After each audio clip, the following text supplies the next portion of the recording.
Friend, आज हम 5 kingdom classification में पहला जो है आपको मोनेरा ग्रुप के बारे में हम पढ़ेंगे।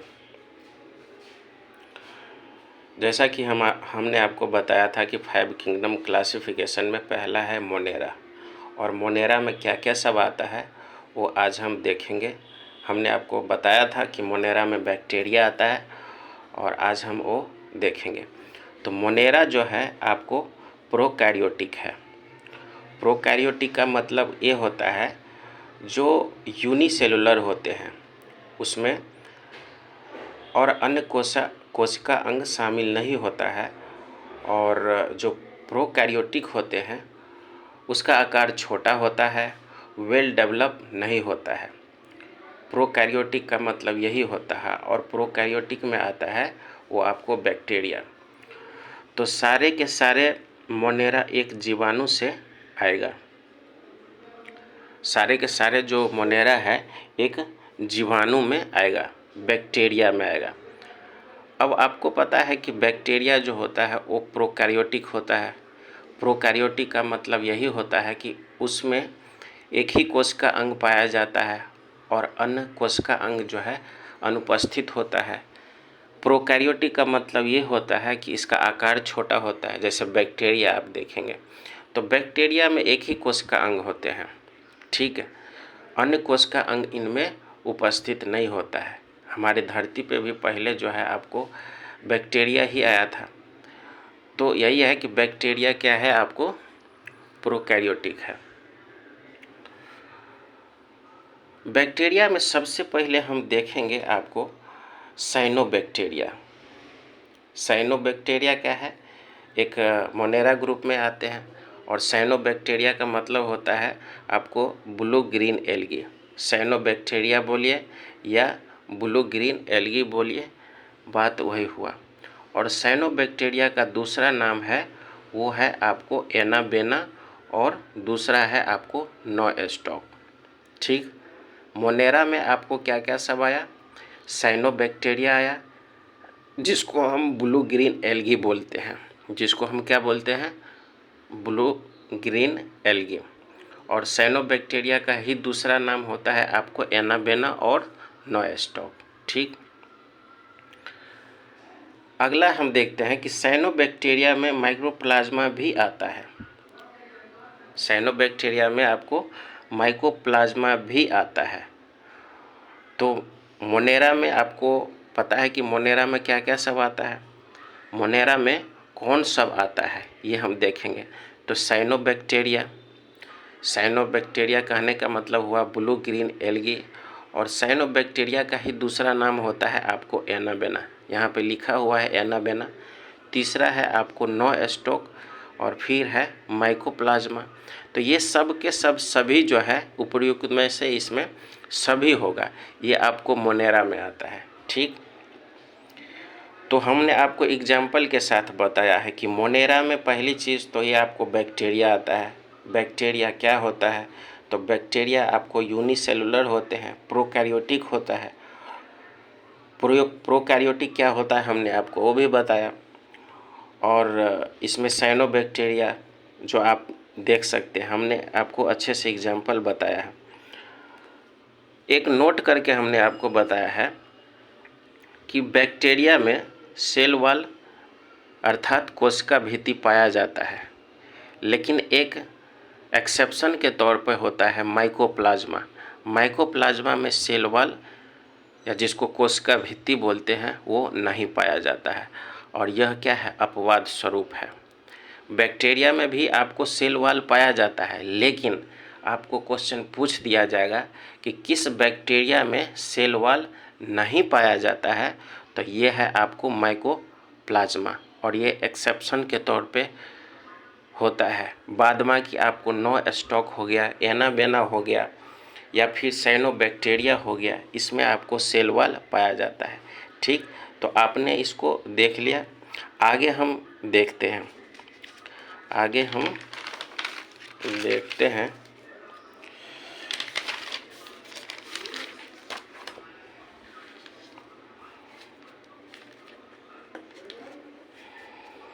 देखिए बैक्टीरिया जो होता है आपको दो प्रकार के, हमने आपको इसको बहुत गहराई से हमने बताया है, इसमें कोशिश किया है आपको इंटरनेट के माध्यम से प्लस बुक के माध्यम से भी। तो देखिए, बैक्टीरिया जो होता है दो तरह के, एक तो होता है आध बैक्टीरिया जिसको आर्किया बैक्टीरिया बोलते हैं, और दूसरा होता है सच्चे बैक्टीरिया जिसको ट्रू बैक्टीरिया बोलते हैं। जिसको क्या बोलते हैं? True bacteria. तो जो आध बैक्टीरिया है ये काफ़ी कम स्तर पर पाया जाता है, अर्थात ये माइक्रो स्तर पे होता है। और जो ट्रू बैक्टीरिया है, ट्रू बैक्टीरिया को ही क्या कहा जाता है? तो यू बैक्टीरिया भी कहा जाता है। यहाँ से क्वेश्चन इस तरह से बन रहा है ना कि किस बैक्टीरिया को ट्रू बैक्टीरिया बोला जाता है, तो यू बैक्टीरिया को ट्रू बैक्टीरिया बोला जाता है। अब देखेंगे एग्जाम्पल कि ट्रू बैक्टीरिया में क्या क्या सब आता है या फिर आध बैक्टीरिया में क्या क्या सब आता है, वो आप देखिए।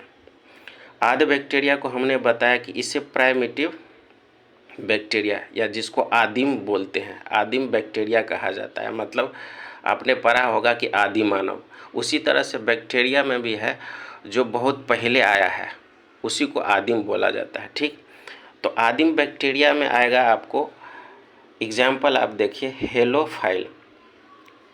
हेलोफाइल है, हेलो का मतलब होता है लवण और फाइल का मतलब होता है प्यार। जिसको लवण से प्यार होता है उसको बोला जाता है हेलोफाइल। तो हेलोफाइल बैक्टीरिया जो है ये आपको आद बैक्टीरिया ही है, जिसको आदिम बैक्टीरिया बोलते हैं। और दूसरा है आपको एसिडोफाइल। एसिडो का मतलब होता है लवण और फाइल का मतलब होता है प्यार। तो जिस बैक्टीरिया को लवण से प्यार है उसको एसिडोफाइल बोलेंगे। ये है आपको आध बैक्टीरिया में आएगा। आप यहाँ देख सकते हैं कि जो सच्ची बैक्टीरिया है जिसको ट्रू बैक्टीरिया बोला गया है, इसमें आपको एनाबेना है। जो आपने साइनोबैक्टीरिया के एग्जाम्पल आप देखा था, एनाबेना साइनोबैक्टीरिया भी आएगा, इसमें नॉस्टॉक भी आएगा। हैजा का जो बैक्टीरिया होता है, और हैजा का जो बैक्टीरिया होता है वो विब्रियो बैक्टीरिया होता है, ये भी आपको ट्रू बैक्टीरिया में ही आएगा। टिटनस का बैक्टीरिया ये भी आपको ट्रू बैक्टीरिया में ही आता है। तो हमने आपको ट्रू बैक्टीरिया और आपको आध बैक्टीरिया क्या होता है वो हमने आपको बताया। आगे फिर आप देख लीजिए, यहाँ से आपको समझ में आएगा कि बैक्टीरिया को हमने यहाँ पे कैटेगराइज किया है। एक बैक्टीरिया तो होता है गुड बैक्टीरिया और एक होता है आपको हार्मफुल बैक्टीरिया। गुड बैक्टीरिया में क्या क्या सब आएगा? तो गुड बैक्टीरिया में जैसे आपको लैक्टोबैसिलस है। लैक्टोबैसिलस किस चीज़ के लिए यूज़ होता है आपको पता होगा। जैसे दूध से दही बनाते हैं तो दूध में, मिल्क में कौन सा बैक्टीरिया? वो लैक्टोबैसिलस ही पाया जाता है। एक है इकोली बैक्टीरिया, ये भी आपको गुड बैक्टीरिया के ही एग्जाम्पल है। हार्मफुल बैक्टीरिया वो होता है जो आपको कई प्रकार के डिजीज पैदा करता है, कई सारे बीमारी लेके आता है, ये होता है आपको हार्मफुल बैक्टीरिया। तो हम हार्मफुल बैक्टीरिया के बारे में पढ़ेंगे, वो आपको नेक्स्ट पेज में देखते हैं। देखिए यहाँ पे है आपको हार्मफुल बैक्टीरिया, यहाँ देख सकते हैं आप। तो देखिए हार्मफुल बैक्टीरिया में क्या क्या सब आता है। हार्मफुल बैक्टीरिया में आता है आपको हेलिकोबैक्टर पाइलोरी। हेलिकोबैक्टर को एच पाइलोरी भी कहा जाता है। हेलिकोबैक्टर को क्या कहा जाता है? तो एच पाइलोरी भी कहा जाता है। ये बैक्टीरिया हमारे पेट में घाव करता है, जिसे पेप्टिक अल्सर के नाम से जाना जाता है। पेप्टिक अल्सर बोलते हैं। और ये होता है हमारे अमाशय के अंदर एक जो अमाशय की जो दीवार होती है वहीं पे घाव बन जाता है, उसी को हम पेप्टिक अल्सर बोलते हैं अमाशय में। आप कहीं देखा होगा कि अमाशय के अंदर जो है एक सेल होता है, उसको हम बोलते हैं पैराइटल सेल, उसी में आपको HCl होता है।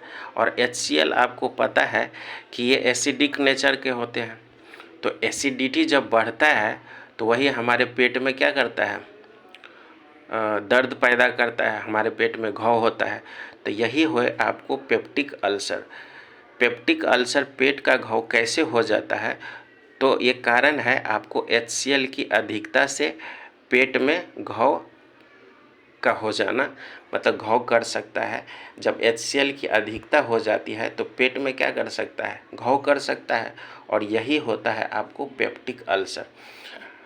आप गांव में आप देखे होंगे कई डॉक्टर ऐसे हैं कि जैसे आपको एसिडिटी हो जाता है तो वो क्या करते हैं, एक सिंपल टैबलेट दे देता है ना।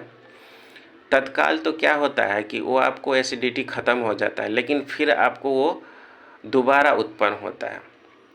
तो गांव के डॉक्टर को कुछ पता होता नहीं है कि एक्चुअली एसिडिटी जो बार बार होता है किसी पेशेंट को, तो इसका कारण क्या है।